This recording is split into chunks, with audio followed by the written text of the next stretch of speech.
Јас сум Викторија и се јавувам од канцелариите на Форум за образовни промени од Тетово. Денес со мене тука е Деница Чадиковска, новинарка од истражувачка репортерска лабораторија ИРЛ и меѓу другото дипломиран психолог. Деница, добре ни дојде. Многу се радуваме сите ние тука што повторно си со нас и што практично уште еднаш ја споделуваме нели шансата и приликата да допреме до што повеќе млади луѓе, што и самата цел на овие подкаст епизоди. Темата на која што денес решивме да продискутираме подлабоко е радикализација на млади луѓе. Сега уште веднаш сакам да прибележам дека како тема, значи така грубо кажана, може би звучи преопширно и прегенерално, меѓутоа се надам дека со дискусија ќе ја притесниме, ќе изведиме заклучоци по таа основа.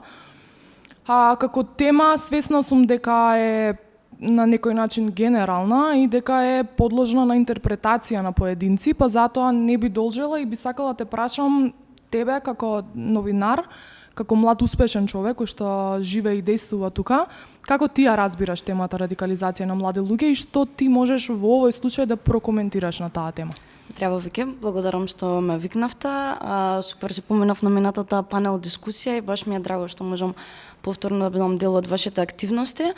Да, темата е многу обширна, но мислам дека преку разговорот ќе покажеме и зошто е важна за сите млади, не само за оние млади кои се радикализирани. Јас ја разбирам радикализацијата во принцип е да речеме припојување на некои на одредени млади луѓе кои се од поранливи категории кон одредени групи кои применуваат насилство за да остварат идеолошки цели, дали се тоа политички или религиски, но во основа мислам дека насилството е главната компонента што ја разликува радикализацијата од радикализмот како појава. Да, се согласувам. Тоа беше и целта всушност зашто се сетив на таа тема. Да, тоа сакам да те прашам како ти текна, баш ме беше интересно прво кога ја спомена. Прво ме збуни, бидејќи на панел дискусијата зборувавме за корупција во високо образование и не очекував да зборуваме за радикализација, но многу ми се допаѓа темата и мислам дека после ќе поврземе баш еден интересен момент зошто е важна за сите, ама сакав тебе лично да те прашам како ти текна на оваа тема. Корупција зборувавме на форумот, да, меѓутоа корупција некако ми е како ја кажам, тема на која што премногу се зборувало во минатото и дали се направило нешто по тој основ, не сум сигурна искрено, меѓутоа мислам дека веќе сме ја на некој начин заокружиле таа тема како студенти, студентски лидери, активисти и сакав некако да расшириме и да сватиме што е всушност корупцијата, чија нишка е практично. Радикализација на млади луѓе, кога нели ја добивме шансата да снимаме подкаст тука, и кога добив јас шансата да бидам модератор, не се двоумев и избрав 3 теми кои што всушност беа главните теми на кои се фокусирав за време на мојот мандат како студентски правобранител. Тоа беше ментално здравје на студенти, беше иднина на студентите, практично што откако ќе дипломираат, како тие ќе се реализираат во општеството во кое што тешко се реализираат млади луѓе. И третата тема беше радикализација на млади луѓе или тогаш студенти. Сметам дека е многу битна тема затоа што е пред се заборавена. Значи тоа е феномен кој што е метастазиран до цело општество, сите универзитети, сите дури се и средни школи, гледам дека се повеќе тие радикални групи навлегуваат. Меѓутоа многу малце се дискутира по тоа прашање, многу малце се на некој начин презема нешто против тоа. За разлика од таа радикализација на млади луѓе, се почесто слушаме апатија кај млади луѓе. Тоа е исто така феномен кој што свесни сме дека го поседуваме како општество. Меѓутоа имаме апатични луѓе, имаме радикални луѓе и тоа се двете екстреми на младината која што и едното и другото е проблематично. Никако да најдеме средина, никако да најдеме здрава некоја кохезија меѓу тие две групи и да создадеме генерација која што е спремна на нови подвизи, која што е спремна на наменување на наративот, кој што ни е наметнат и кој што едноставно е одржлив и се продира од генерација во генерација. Ради тоа сакам да те прашам, можно директно, според тебе што е попасно, апатични млади луѓе или радикални млади луѓе? Мислам дека и двете се опасни, со тоа што кај радикалните млади луѓе можеме да видиме и пременување на насилство, што може да биде навистина поопасно од апатијата, но од друга страна мислам дека тоа што ги спојува овие две работи е што на некој начин се предизвикани од истите причини. Од истите причини младите стануваат апатични, од истите причини стануваат радикални. Едноставно бесот од неправдата, неможноста да се најде своето место во општеството, неможноста да се направи нешто добро за општеството и за својата иднина, разочараност од општествените појави.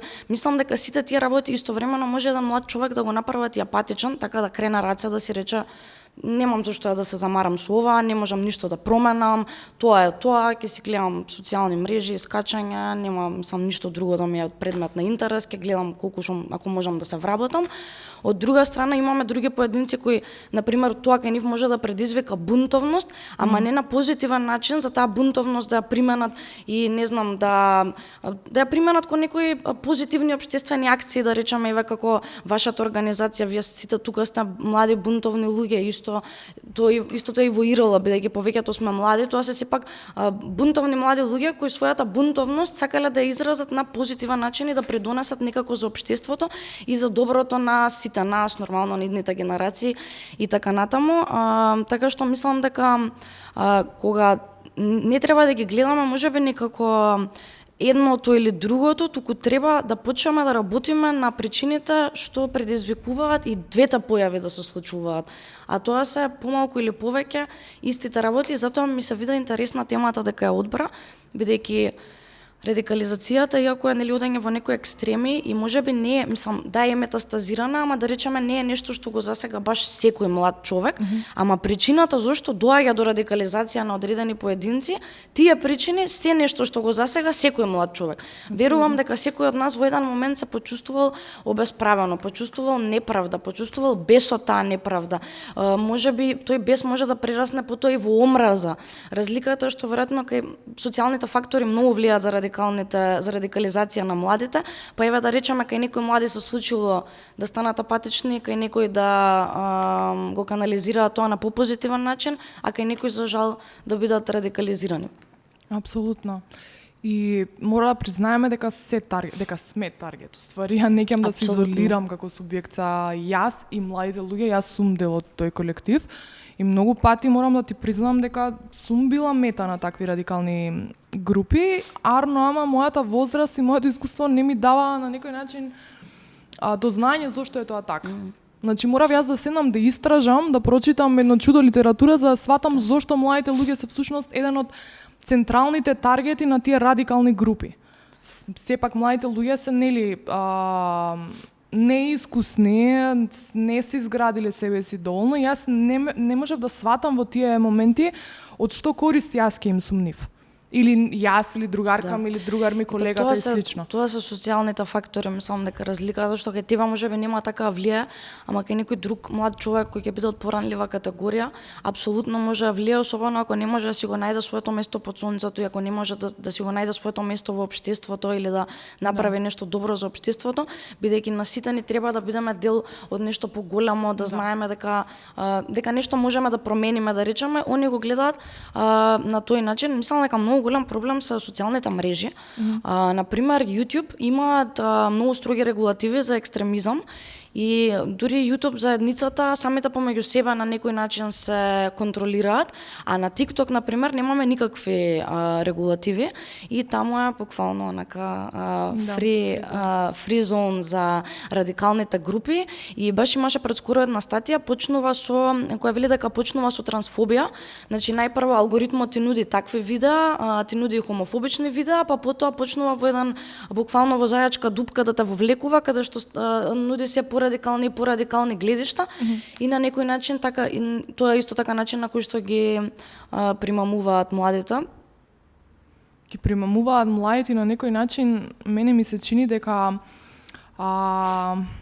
тоа се аспекти, нели секој млад човек има и аспекти на идентитетот кои што ги гради, меѓутоа аспекти на идентитетот кои што му недостасуваат.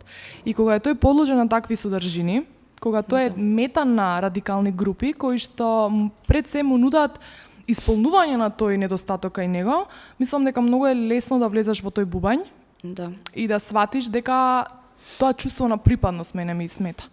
А кај младите луѓе се повеќе и повеќе се раѓа потребата на чувство на припадност. А ја, например, младите луѓе никогаш не сум ги на некој начин разбирала така. Баш не треба да припаѓаат. Баш тие се тие кои што нели се бараат, пробуваат таму и тука и овде и онаму. И мислам дека ако ти го развиеш тоа чувство на припадност на многу млада возраст, многу е тешко да се оттргнеш од тој колектив кој што тебе ти дал чувство на припадност во прва рака. Така што се согласувам со тебе дека содржините кои што нас не се сервираат, меѓутоа и праксите кои што се повеќе и повеќе се вкоренуваат во колективите во кои што се дружиме или просторите во кои што живееме и нели се градиме себе, на некој начин ги пополнуваат тие аспекти што нас не фалат, меѓутоа и не озандануваат во еден наратив од кој што тешко е да се избавиме после тоа. Ме интересира според тебе, според твоето искуство, нели ти си завршила студии тука, работиш тука и слично, дали мислиш дека има потенцијал ние да се избориме со тоа? Дали мислиш дека образовниот систем, дека јавниот тој некој сектор, институциите на крајот од денот можат да развијат стратегии со кои што ќе се изборат, преку кои што всушност ќе се изборат со таа радикализација на млади луѓе, или па ако не се изборат, барем да ја кренат свеста? Кои се според тебе тие некои главни чинители кои што ќе се изборат против тоа и кои се стратегиите кои што не знам ти доаѓаат? Сигурно можат, ама прашањето е дали сакаат или едноставно имаат други интереси. Ние имаме, значи, нашите најголеми партии на младите, младите воопшто не им се во фокус, туку се им текнува на нас само пред избори и тоа кога им се потребни гласовите, апсолутно не се обраќа никакво внимание на младински политики, како сите тие луѓе да заборавиле дека во еден момент биле млади или дека утре ќе имаат деца кои исто така ќе бидат млади. Мислам дека воопшто не се работи со младите и дека апсолутно нема прво никакви активности за млади. Сега што го кажа за чувството на припадност, ме замисли дека, например, да, треба младите да експериментираат, ама ти уште од најмала возраст треба да имаш некое чувство на припадност бар кон општеството, кон заедницата, со пријателите, со семејството, во училиштето, ама за да го имаш треба и образовниот процес на тоа да те научи, нели, за тој што зборуваме дека зашо младите, нели, бунтовници без причина. Не, они, мислам, добро е да се бунтовни, ама тоа без причина се вели заради тоа што уште немаат изградено нивниот светоглед, уште не е изграден. Едноставно живеат во помал го немаат уште тоа животно искуство што треба нормално и понатака да го стекнат и реално оставени се на воспитувањето од родителите. Ако имаш родители кои ќе разговараат со тебе за овие работи, кои ќе развијат кај тебе критичко размислување, кои ќе те учат како да бидеш толерантен кон различностите, да го почитуваш мултикултурализмот, тогаш ќе израснеш во некоја здрава индивидуа која нема да има воопшто потреба од некои екстремни или радикални ставови, но ако немаш образовниот процес, нема тоа да го направи за тебе, апсолутно. Баш напротив, мислам дека еве ако ги видиме, например, пратениците, значи тоа е во парламентот, така највисокото законодавно тело во државата, дури и кај нив ја не можам да видам некое критичко размислување што ние сакаме да го видиме кај младите. Они само ги застапуваат ставовите на нивниот лидер, па дури и тие што имаат некакво критичко размислување, го пренесуваат критичкото размислување на лидерот и плюс понекогаш повекуваат и на насилство.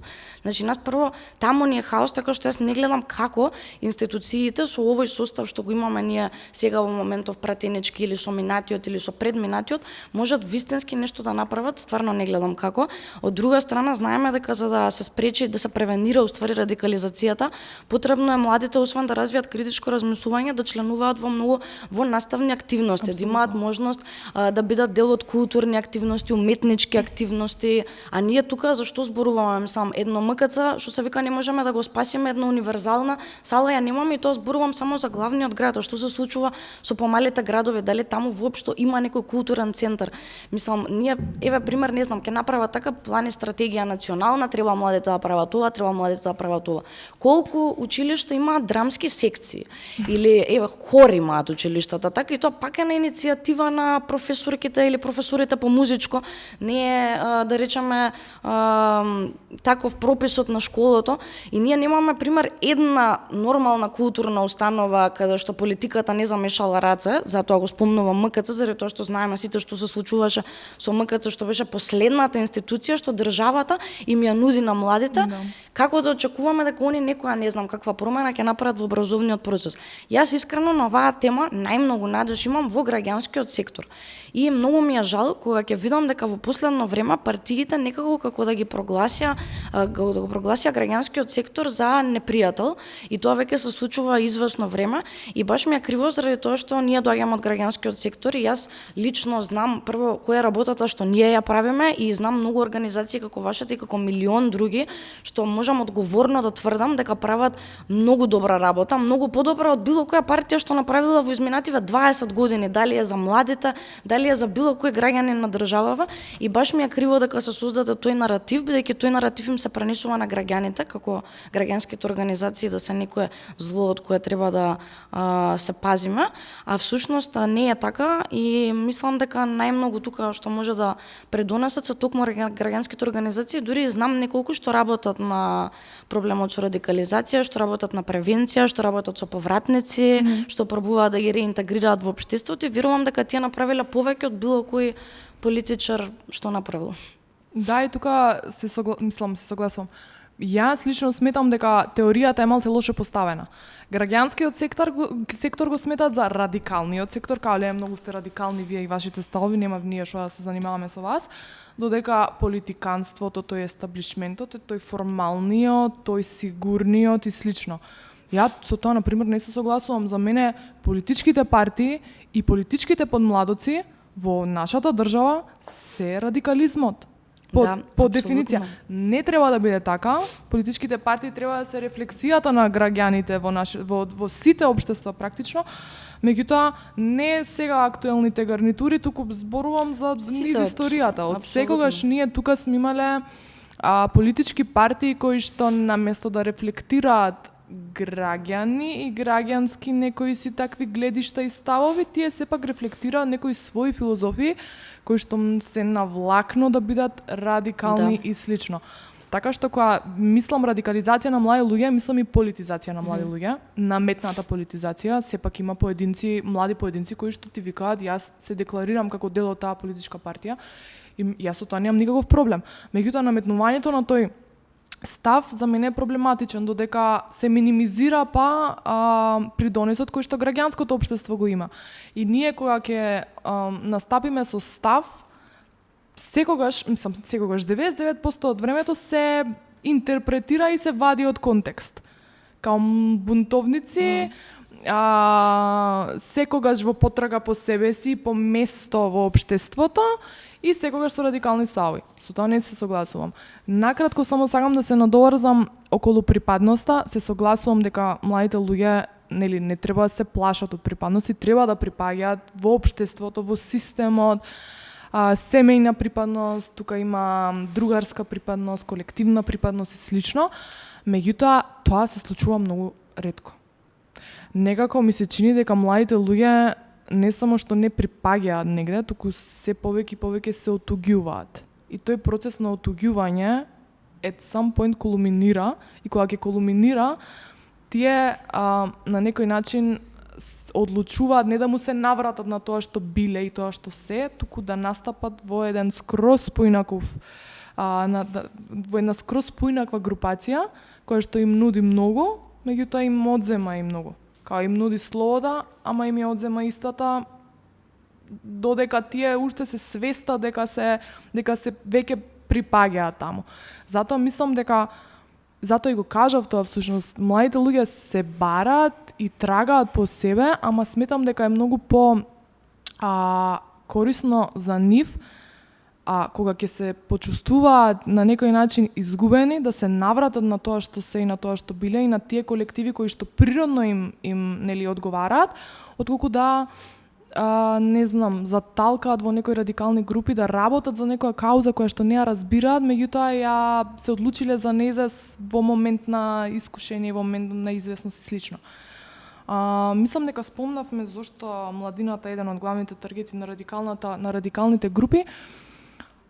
Исто така спомнавме што може тука нели да направи општеството, образовниот систем и слично. ме интересира твое мислење, дали мислиш дека радикализацијата на младите луѓе е лесно препознатлива? Од твое искуство, ете како новинарка, како пак ќе кажам психолог, исто тука е многу битен Искрено, момент. да ти кажам, не знам бидејќи не сум имала многу искуство на оваа тема, ниту со млади кои биле радикализирани, но не верувам, туку знам дека не ни треба јас да можам лесно да ја разпознам, туку главно тоа треба да го прават луѓето во образованието, значи просветните работници. Колку што сум запознаена, постојат и некои обуки кои пак мислам дека се организирани од граѓанскиот сектор и колку што има можност граѓанскиот сектор тоа да го направи, да се обучуваат наставници како да разпознаваат, да речеме, некои симптоми на радикализација кај младите. Сега да ти кажам, кога ги спомна партиите, дури еве и партиите им нудат некое чувство на припадност, абсолютно. Само што проблемот е што они со своите ставови и идеологии воопшто немаат никаков почит за различностите, не ги учат луѓето дека треба да имаме емпатија, дека треба да се почитуваме и разбираме помеѓу себе, туку баш застапуваат некои радикални ставови што дополнително може да го продлабочат овој проблем. Ти што мислиш, дали е лесно препознатлива? Јас искрено можам да бидам релевантна само преку моето искуство. Моето искуство е тоа дека подолг период веќе, од кога мислам за време на моите студии се до ден денес, работам и соработувам со млади луѓе и се дружам со млади луѓе и така натака и мислам дека да, лесно е препознатлива ако се насочиме на тоа. Значи, ако се насочиме ние да ја диагностицираме апатијата кај младите луѓе, ние ќе сретнуваме се повеќе и повеќе апатични луѓе. За разлика од радикалните млади луѓе. Ако се насочиме ние да препознаваме радикални луѓе, млади луѓе, ќе ги препознаеме. И тие самите на некој начин ќе се истакнат од колективот. Како се истекнуваат од колективот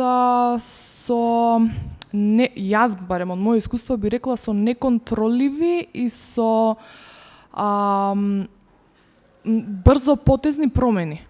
Значи ти го познаваш еден млад човек каков што е, меѓутоа преку ноќ се претвора во нешто што не бил до сега, туку добива некоја скроз неговото всушност, неговите ставови, неговиот идентитет добиваат скроз некој друг аспект кој што тебе не ти е, не знам, природен. Тој некој процес на како да кажам, наменување на ставови и на гледишта и слично е за мене еден од првите симптоми на негова или нејзина радикализација. Дали сум имала такви примери? Сум имала. Што јас сум направила? Сум направила пример, рецимо, како студентска правобранителка, јас сметам дека разговорот е се. Значи, ако еден просветен работник или ако еден студентски представник не е спремен да разговара на таа тема со човекот кој што е таргет, сите други стратегии и механизми се залудни. Значи, прво треба да се разговара со тие луѓе, треба да се посветиме и да се насочиме кон нивно препознавање и после тоа кон разговор на таа тема со нив самите. Значи, мора на младите луѓе кои што се мета да им се даде до знаење дека тоа не е долгорочно, дека не е нешто, дека тоа е всушност производ на еден, како кажам, транзитивен систем кој што се распаднал врз нивните судбини, меѓутоа нема да донесе ништо конструктивно и слично. Така што да, лесно е препознатливо ако се насочиме на тоа и лесно е надминливо ако се одважиме да